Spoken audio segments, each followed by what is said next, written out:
प्रिय मित्रों, आपका हमारे इस चैनल पर स्वागत है। अगर आप जीवन में सच्ची सफलता और शांति प्राप्त करना चाहते हैं तो कृपया इस वीडियो को पूरा देखें।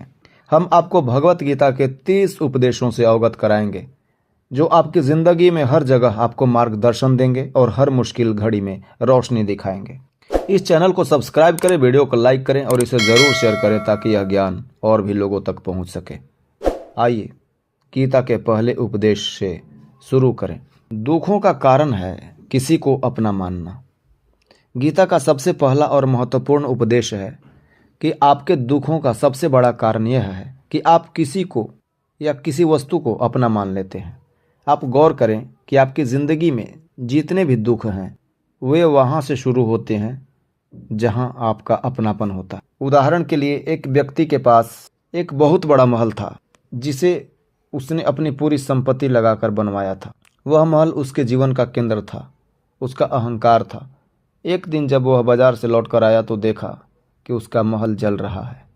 उसकी आंखों में आंसू थे, लेकिन जब उसे पता चला कि महल अब उसका नहीं रहा क्योंकि उसके बेटे ने इसे बेच दिया है, तो उसका दुख तुरंत खत्म हो गया। इससे यह सीख मिलती है कि जब हम किसी चीज़ को अपना मान लेते हैं तब दुख होता है, और जब वह अपना नहीं रहता तो दुख भी खत्म हो जाता है। कर्मों का फल अवश्य मिलेगा। गीता का दूसरा महत्वपूर्ण उपदेश यह है कि जो कर्म हम करते हैं उसका फल हमें अवश्य भोगना पड़ेगा। चाहे हमने अच्छे कर्म किए हों या बुरे, उनका परिणाम निश्चित है। एक कहानी के अनुसार दो मित्र धन कमाने के लिए शहर गए थे। एक ने दूसरे मित्र को मारकर उसका धन चुराया और वह घर लौट आया, लेकिन उसका बेटा बीमार हो गया। जब बेटे की हालत बिगड़ने लगी तब पता चला कि वह पुत्र नहीं बल्कि उसका मरा हुआ मित्र था जो अपने कर्मों का हिसाब चुकाने के लिए जन्मा था। इसका संदेश यह है कि हमारे कर्म हमारे साथ हमेशा रहते हैं और हमें उनके परिणाम से बचने का कोई रास्ता नहीं है। वर्तमान में जीना सीखें। तीसरा उपदेश यह है कि हमें अपने बीते हुए कल या आने वाले भविष्य की चिंता में नहीं खोना चाहिए। जीवन में सच्ची खुशी तभी मिलती है जब हम वर्तमान पल को जीते हैं। बहुत से लोग अपने अतीत की गलतियों या भविष्य की चिंताओं में उलझे रहते हैं, जिससे वे अपने वर्तमान को भी खो देते हैं। गीता हमें सिखाती है कि बीते हुए कल का कोई अस्तित्व नहीं है और आने वाला कल अभी आया नहीं है, इसलिए हमें आज में जीना चाहिए। पापी को दंड अवश्य मिलना चाहिए। गीता का चौथा उपदेश यह है कि जो आपके साथ अन्याय करता है उसे दंड मिलना चाहिए।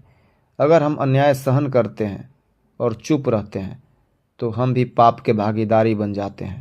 अर्जुन जब युद्ध से पीछे हटने लगा तब भगवान श्री कृष्ण ने उन्हें समझाया कि उसे अधर्म का साथ देने वालों का नाश करना ही उसका धर्म है। जब कोई आपके साथ गलत करे तो उसे सहे मत, बल्कि उसका विरोध करो ताकि वह समझ सके कि उसकी गलतियां सहन नहीं की जाएंगी। ममता और मोह से दूर रहें। गीता के 5वें उपदेश के अनुसार किसी से भी अत्यधिक मोह आपको दुखी कर सकता है।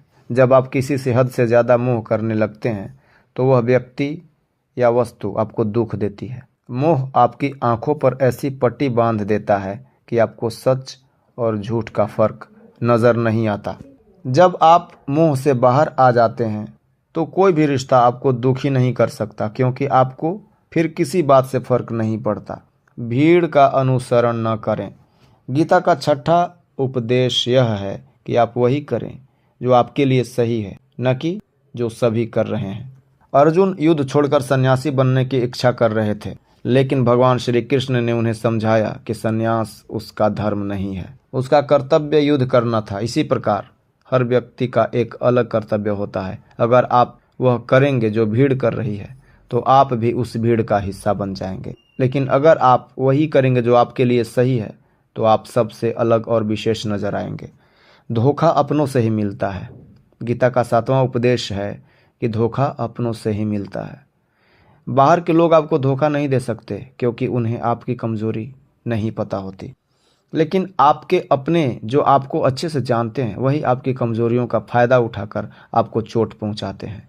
महाभारत का युद्ध भी एक ही परिवार के सदस्यों के बीच हुआ था, इसलिए हमें अपने करीबी लोगों से सावधान रहना चाहिए। अपनी रक्षा खुद करें। गीता का 8वां उपदेश यह है कि जो व्यक्ति अपनी रक्षा खुद नहीं कर सकता उसकी रक्षा भगवान भी नहीं कर सकते। भगवान कृष्ण ने अर्जुन से कहा कि युद्ध करना ही उसका धर्म है और उसे हर परिस्थिति में अपना बचाव करना होगा।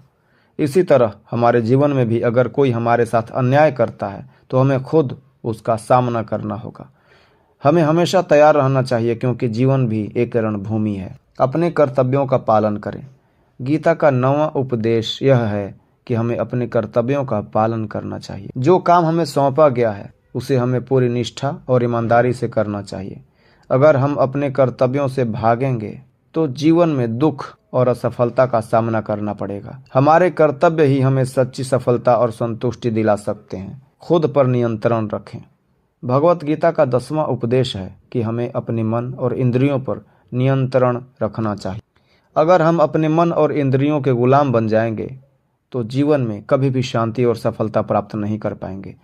हमें अपने विचारों और इच्छाओं पर काबू पाना सीखना चाहिए, ताकि हम जीवन में सही निर्णय ले सकें और खुशहाल जीवन जी सकें। भगवत गीता के यह उपदेश हमें जीवन की हर परिस्थिति में सही मार्ग पर चलने की प्रेरणा देते हैं। चाहे वह दुख हो, सुख हो, रिश्ते हों या कर्म, गीता हमें सिखाती है कि हर परिस्थिति में हमें संयम और धैर्य बनाकर रखना चाहिए। अपने कर्तव्यों का पालन करते हुए मोक्ष और ममता से दूर रहकर और वर्तमान में जीते हुए हम एक संतुलित और सुखी जीवन जी सकते हैं। अगर आपको यह ज्ञानवर्धक उपदेश अच्छे लगे तो चैनल को सब्सक्राइब करें, वीडियो को लाइक करें, शेयर करें, ताकि और भी लोग इन अमूल्य शिक्षाओं का लाभ उठा सकें। धन्यवाद।